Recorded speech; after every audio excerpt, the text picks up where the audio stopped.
Vasudevaya. Om Namo Bhagavate Vasudevaya.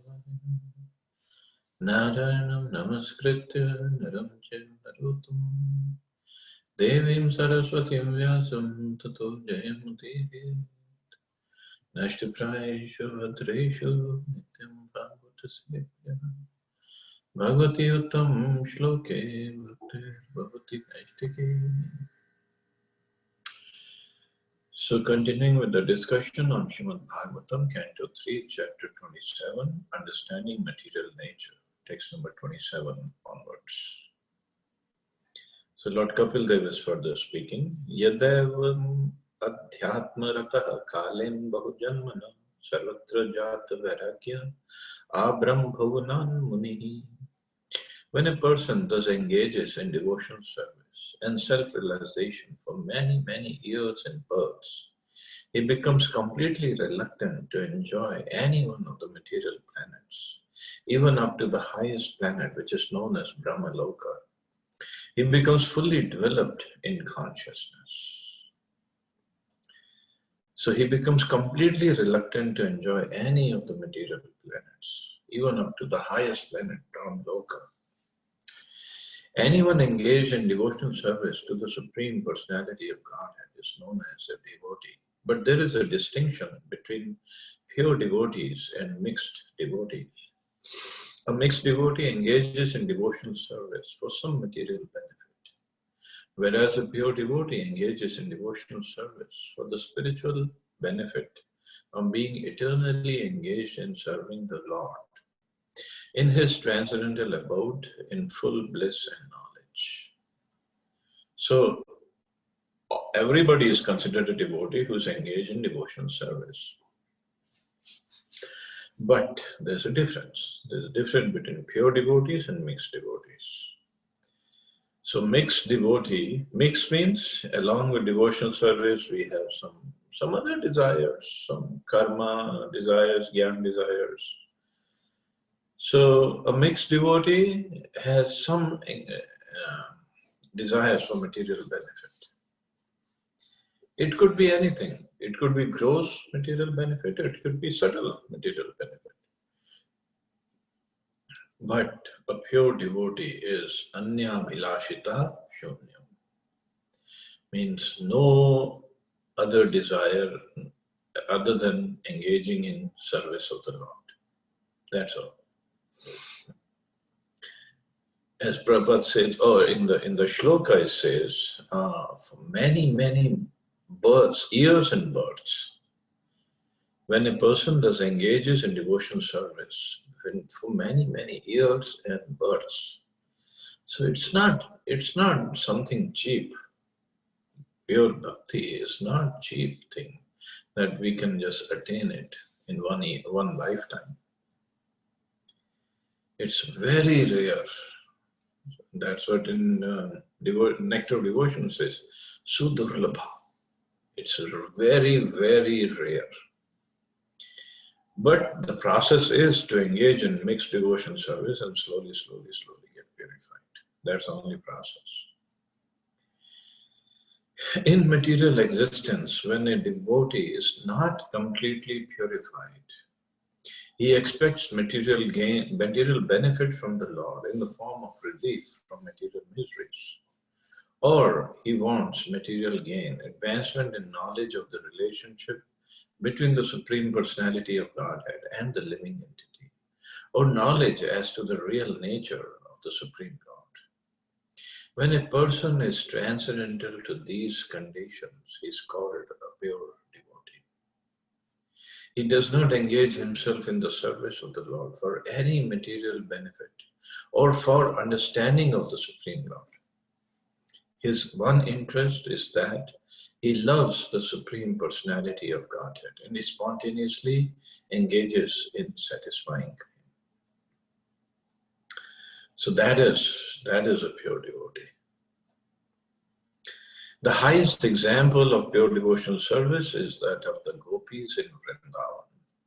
They're not interested in understanding Krishna, but only in loving him. That platform of love is a pure state of devotional service. Unless one is advanced to this pure state of devotion service, there is a tendency to desire elevation to a higher material position. A mixed devotee may desire to enjoy a comfortable life on another planet with a greater span of life, such as on Brahmaloka.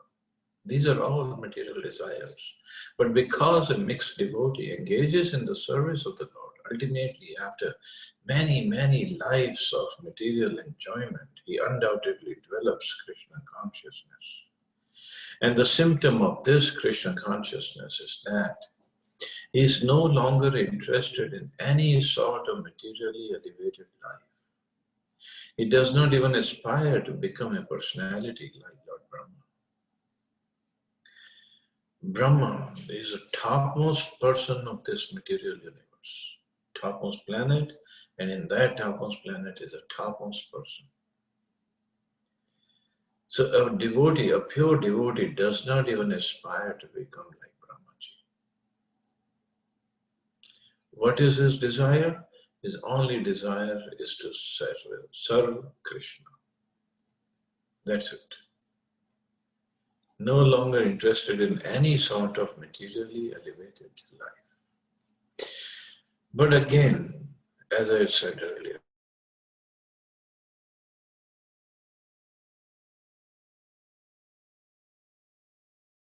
many stories of so many pure devotees in Bhagavatam, Chaitanya Charitamrita, we cannot imitate them. We can learn from them. We can get inspired, motivated by their devotional service.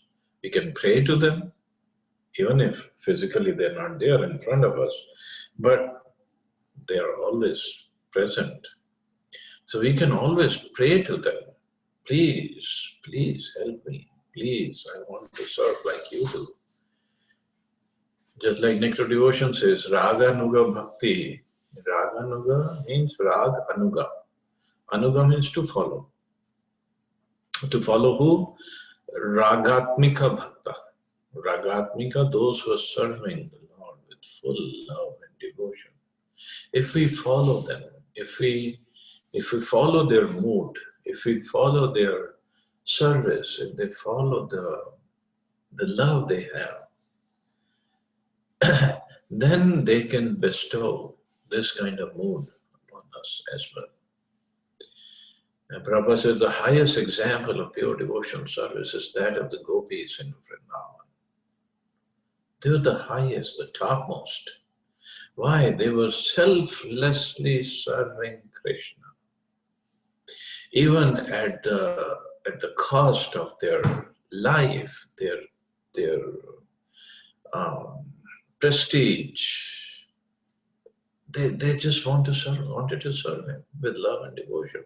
And the way he wanted, not the way they wanted, the way he wanted, they were ready to serve him. There's a beautiful story of Narad Muni coming to Dwarka, and Narad Muni asked Krishna, who's your pure devotee? So Krishna said, you find it out. And Narad Muni said, okay, I'll try what to do.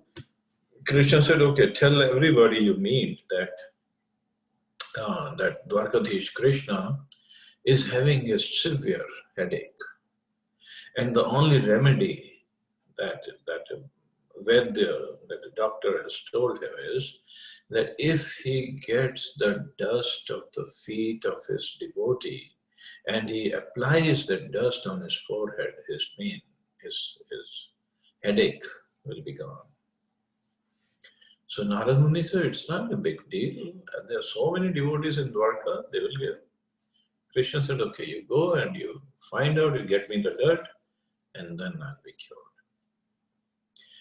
So Narad Muni went out in Dwarka, 16,108 queens. He asked them, and they said, are you crazy, Narad Muni? Our dust of our lotus feet?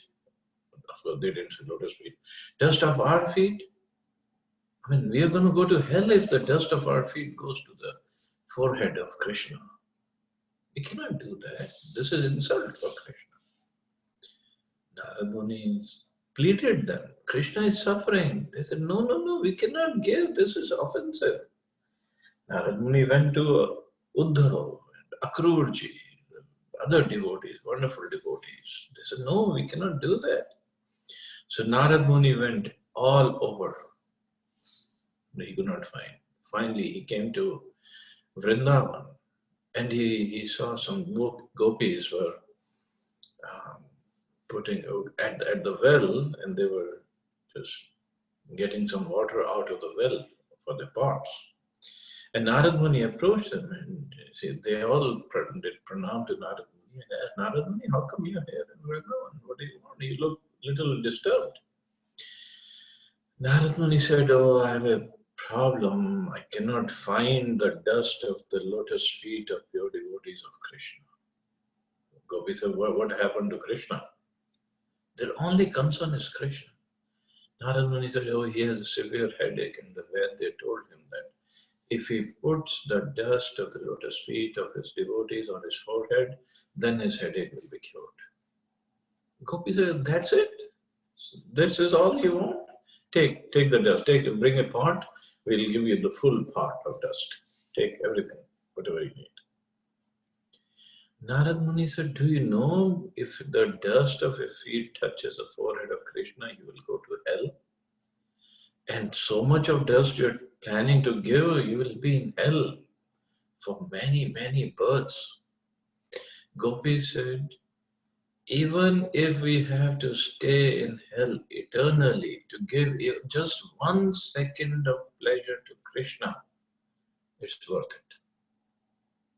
Doesn't matter, we stay in, we're ready to go to hell. Eternally we can live there. So that is the love of gopis for Krishna. That is their service mood. And of course, when Uddhavji went to Vrindavan and took the message of Krishna to gopis, he took the message to everybody. Everybody was kind of satisfied, but when he gave the message to gopis, and Krishna is telling, I cannot come right now, and you should meditate on Parabrahma and this and that. Gopis said, to meditate on Parabrahma, we need a mind and a heart. The heart is already given to Krishna. We're going to bring another heart and another mind to think of Parabrahma. We cannot think of anyone else except Krishna. And not in a mood to enjoy him, but in a mood to serve him. So this is the level of gopis. Nobody goes is more exalted than the gopis, and of all the gopis, Srimati Radharani, nobody is better than Srimati Radharani. So they are not interested in understanding Krishna, but only in loving him. So that is the epitome. That is the perfection of devotion service. And that perfection attracts Krishna. So it is Akarshati Krishna. That is another characteristic of pure devotion service. So with our whatever little bitty tiny money service we do, try to do. Of course, this is also a devotional service, but it's not even close to. Not even, it's so much in the beginning stages. Even so, even if it is in the beginning stages of devotional service, still it is so enchanting. It gives so much of pleasure. It's still a devotee, and maybe he has material desires. Everybody has material desires, not a problem. But he is still trying and struggling to get rid of those material desires, to get more and more engaged in devotional service. So because it gives pleasure, and by reading Prabhupada's books now it is clear for everybody that in the material world there is no pleasure. no matter what we are looking for, it's not going to give us happiness. So devotional service is the only thing that can give pure bliss to a devotee, even though we are not we are still much in the beginning stages of devotional service. So with the passage of time, Krishna does, like this coronavirus, cannot happen without the control and without the sanctioning of Krishna. So this he has given us to make us understand. What devotees understand, devotees' realizations are different than the karmis. But this time is for us to realize, to understand, material world is not a fit place for any gentleman, for any devotee actually. So we should not even try to find happiness here. So more time is at our disposal these days, so we can absorb ourselves more with chanting and reading and doing other devotional services. Because now more time is there. We don't have an excuse now. So we all can increase our chanting. Increase our chanting for both, for our upliftment and to pray to Krishna, please remove this calamity now from the world. Please, we have learned our lesson, but let everybody be healthy. Text 28-29.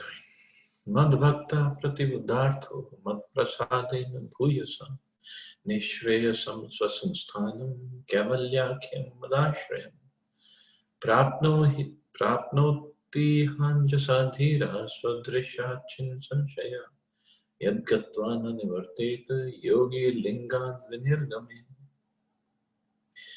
My devotee actually becomes self-realized by my unlimited causeless mercy, and thus, when freed from all doubts, he steadily progresses towards his destined abode, which is directly under the protection of my spiritual energy of unadulterated bliss.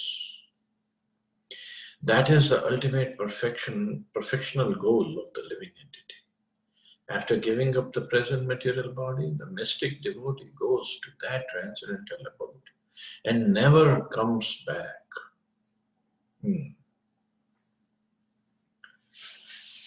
Thus, when free from all doubts, he steadily progresses towards his destined abode.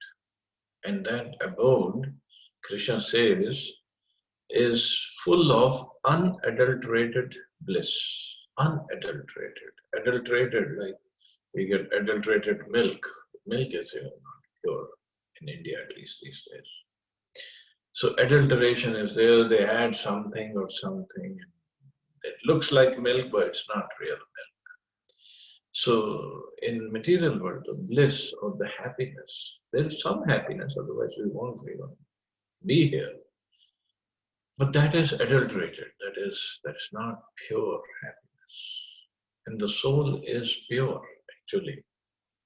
So soul wants pure happiness. Right now we have contaminated consciousness, so we are okay with contaminated happiness. But when we come and understand our real position, we want pure happiness, nothing mixture. And see, Prabhupada, Krishna says, or Kapila says, after giving up the present material body, he never comes back. He goes to the transcendental abode and never comes back. Same thing Krishna says, Yad Gatvana Nivartante Tadham Parmam Mama. Many times devotees argue that, are we going to come back even if we go there and we still have the independence? No. Independence is there, but we'll not misuse that independence. Actual self-realization means becoming a pure devotee of the Lord. The existence of a devotee implies the function of devotion and the object of devotion. Self-realization ultimately means to understand the personality of Godhead and the living entities. To know the individual self and the reciprocal exchanges of loving service between the Supreme Personality of Godhead and the living entity is real self-realization.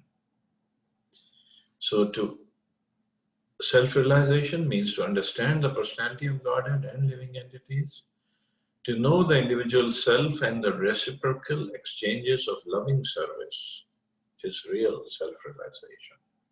Not just to know that I am spirit soul and Krishna is the Supreme Personality of Godhead. There is some relationship between us and Krishna.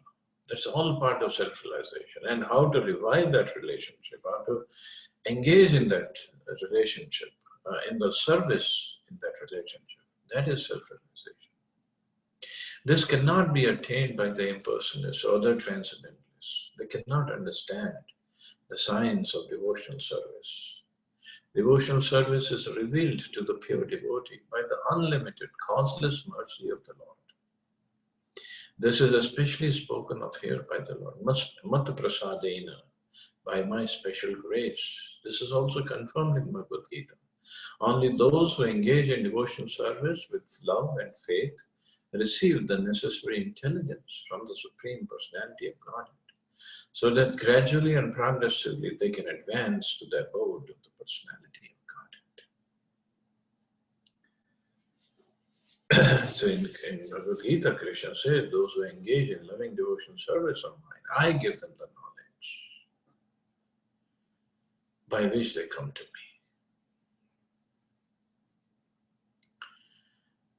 Nishreyasa means the ultimate destination. So Sanstana indicates that the impersonalists have no particular place to stay. The impersonalists sacrifice their individuality so that the living spark can merge into the impersonal effulgence emanating from the transcendental body of the Lord. But the devotee has a specific abode. So impersonalists, they want to merge in this Brahm Jyoti, which is the effulgence coming from the transcendental body of the Lord. But the devotee has a specific abode, whether the abode is Ayodhya or Dwarka or Mathura or Vrindavan, that depends upon one's relationship.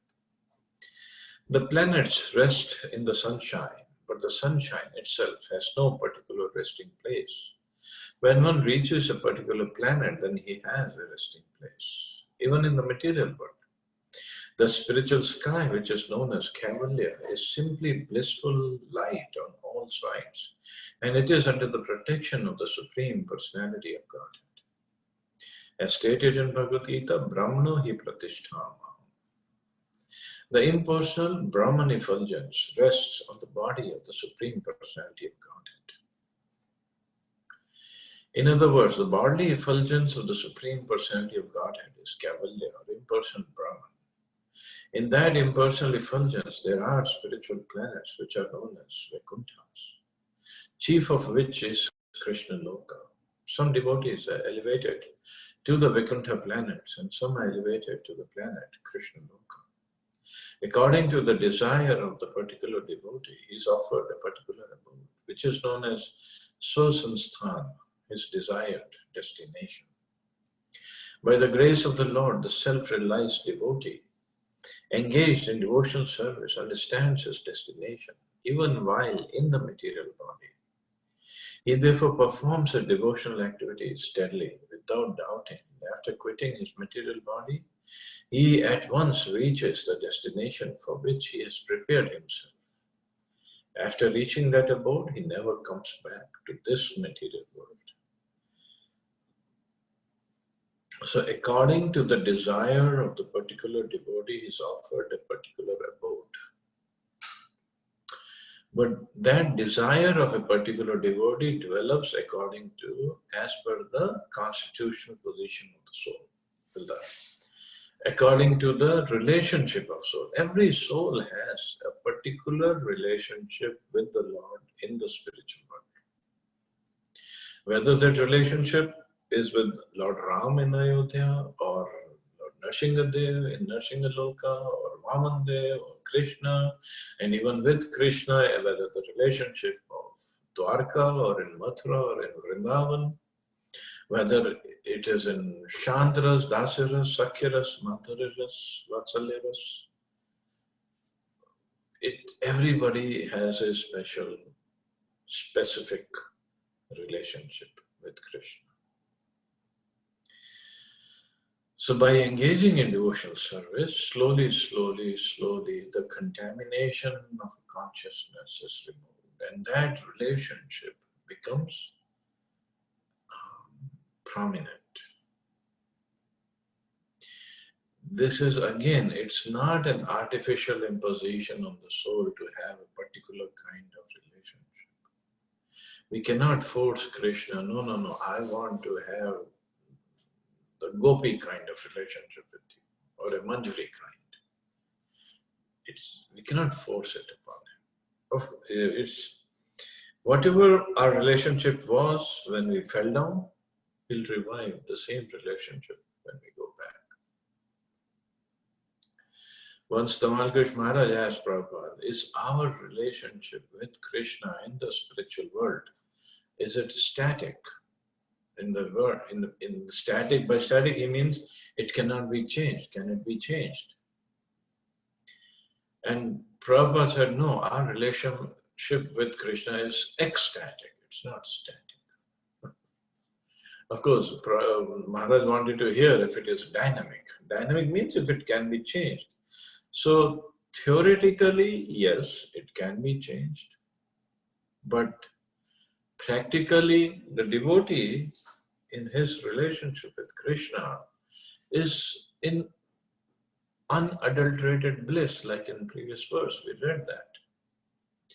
Means whatever the relationship is, he is in pure bliss, complete bliss. Why would he want to change it?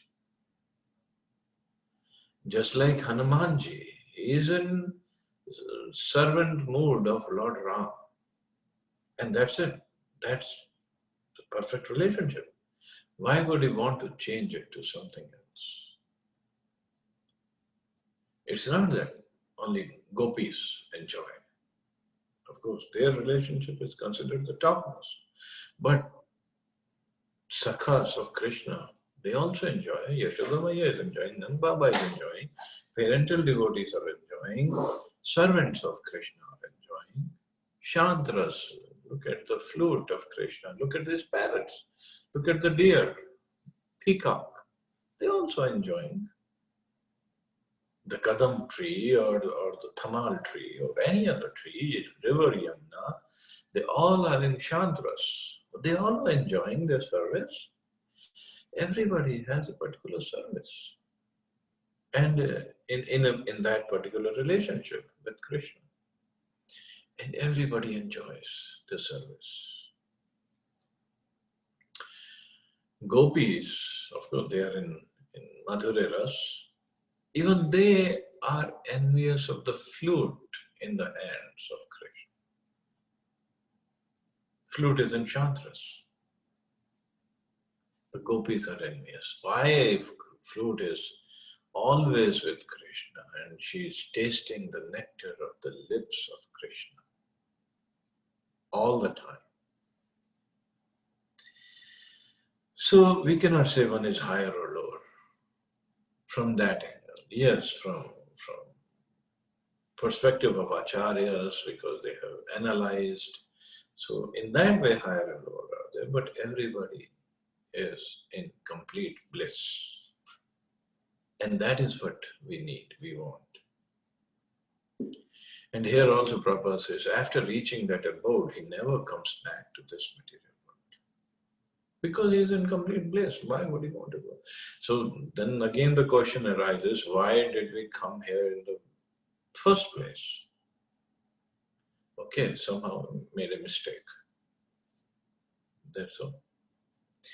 The words lingad, vinirgame, which are used here, mean after being freed from the two kinds of material bodies, subtle and gross. The subtle body is made of mind, intelligence, false ego, and contaminated consciousness. And the gross body is made of 5 elements, earth, water, fire, air, and ether. When one is transferred to the spiritual world, he gives up both the subtle and the gross bodies of this material world. He enters the spiritual world in his pure spiritual body and is stationed in one of the spiritual planets.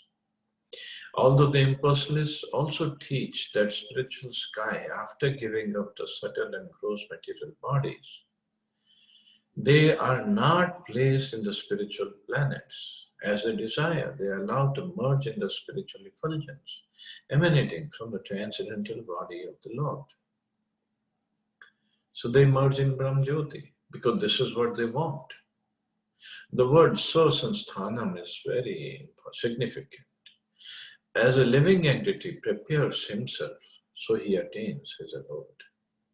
The impersonal Brahman effulgence is offered to the impersonalists, but those who want to associate with the Supreme Personality of Godhead in his transcendental form as Narayan in the Vaikuntha or with Krishna in Krishna Loka go to those abodes wherefrom they never return. So again, Prabhupada is giving this guarantee, they never return. So only reason we can still come back from the Vaikuntha planets is if Krishna asks us to do some service for him in the material world. So then we come back and do our service and then go back. There's no taking birth again and again.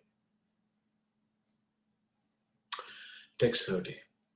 Yada na yogo pachitta suchetu maya susiddhasya vishajyatenga ananya hetu shvatme gati syada atyantaki yatra navrityu hasaha. When a perfect yogi's attention is no longer attracted to the byproducts of mystic powers, which are manifestations of the external energy, his progress towards me becomes unlimited, and thus the power of death cannot overcome him. Yogis are generally attracted to the byproducts of mystic yogic power, for they can become smaller than the smallest or the greater than the greatest, achieve anything they desire, have power even to create a planet, or bring anyone they like under their subjection.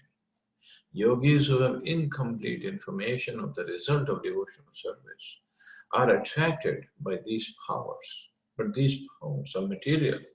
They have nothing to do with the spiritual progress. As other material powers are created by the material energy, mystic yogic powers are also material.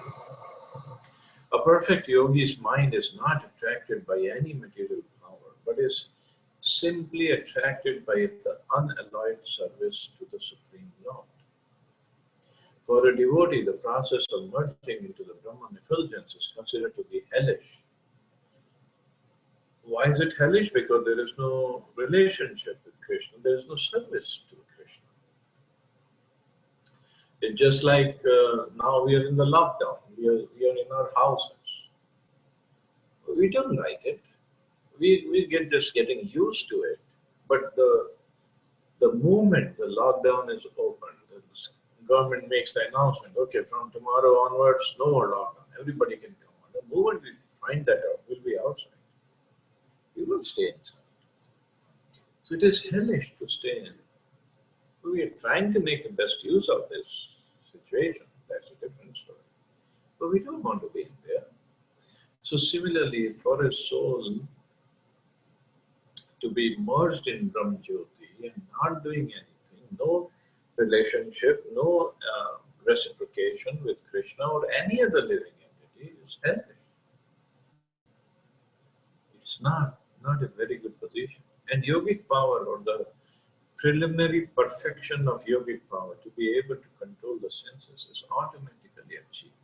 For a devotee, it's automatically achieved, but he doesn't want any of this. As for elevation to higher planets, a devotee considers this to be simply hallucination.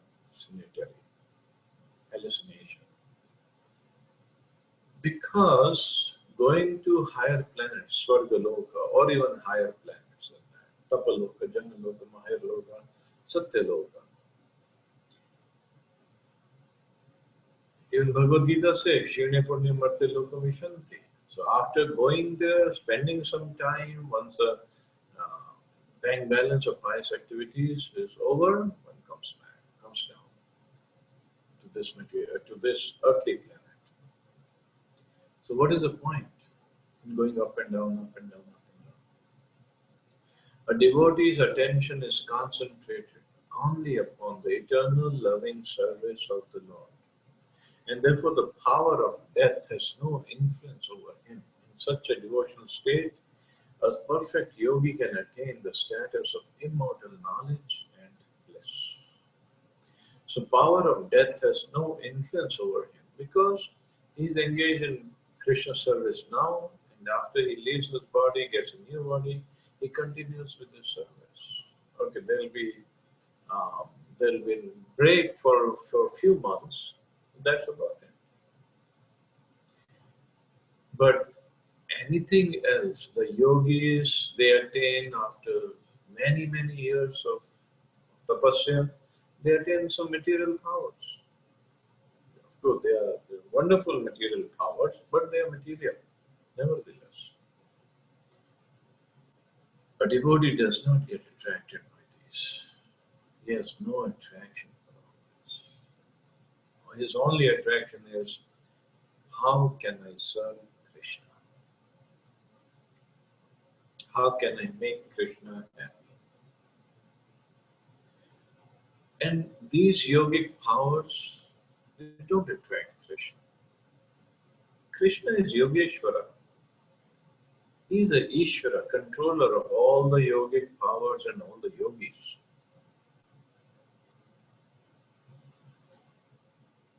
So, what is this yogic powers that is going to attract? If you become smaller than the smallest, is it going to attract Krishna who can become so small that he enters an atom? We cannot become that small. And if you become greater than the greatest, you will think that is going to attract Krishna. No, he is the greater of the greatest. He has a universal form. Achieve anything they desire, that Krishna can do easily. So all these yogic powers, they're like child's play for Krishna. We can get attracted by these, but not Krishna. Jnanis have lots of knowledge. And this is one of the opulences of Krishna, that he is full of knowledge. He is full of the knowledge. Jnanis attain a small amount of knowledge, more than the regular people, but nothing, not even close to even fraction of a percent to what knowledge Krishna has. So that little bitty knowledge does not attract Krishna. Karmis, they work hard to get some material wealth. But what is the material wealth of any karmi in comparison to what Krishna has? Nothing. Nothing. I mean, not even has any value. Even Jeff Bezos, the richest man of the world, whatever power, whatever wealth he has, what is it in front of Krishna? Nothing. And right now in front of, what is it in front of this coronavirus? Even that is nothing. But anyway, he has worked hard to make that money. So this is good. We're not saying no to that. But even this does not attract Krishna. So what is it that attracts Krishna? If we think that I have beauty or material opulence or knowledge or yogic powers, this does not attract Krishna. He has plenty of that. He has it all in full to the utmost degree. Only thing that attracts Krishna is a mood to serve him. Our service.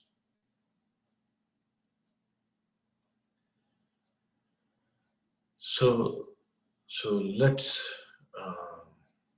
develop this mode of service. Let's develop this mode of service in the and in the way that Prabhupada has taught us through his books.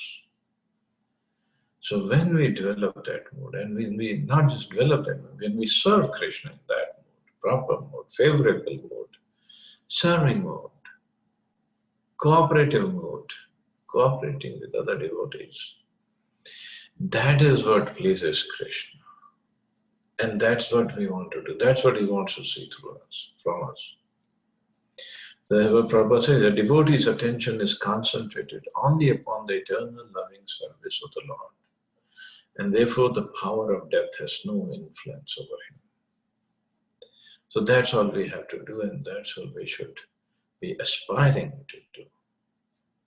And all these troublesome times, they come, we feel bad for the people who are suffering, and as one, any way we can help, great. If nothing else physically we can do, we can chant, we can pray to Krishna to please help all the suffering souls, suffering humanity, and please remove this calamity.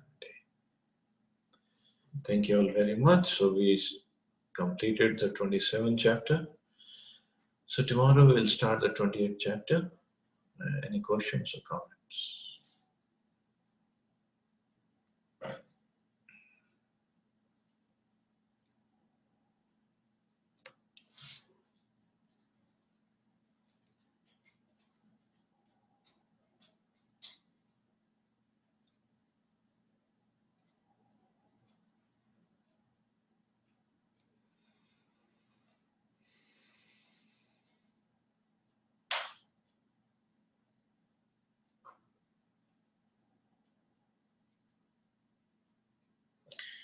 Okay, so we can stop here. You all have a wonderful day and safe day. Hare Krishna. Thank you very much, Prabhuji. Hare Krishna.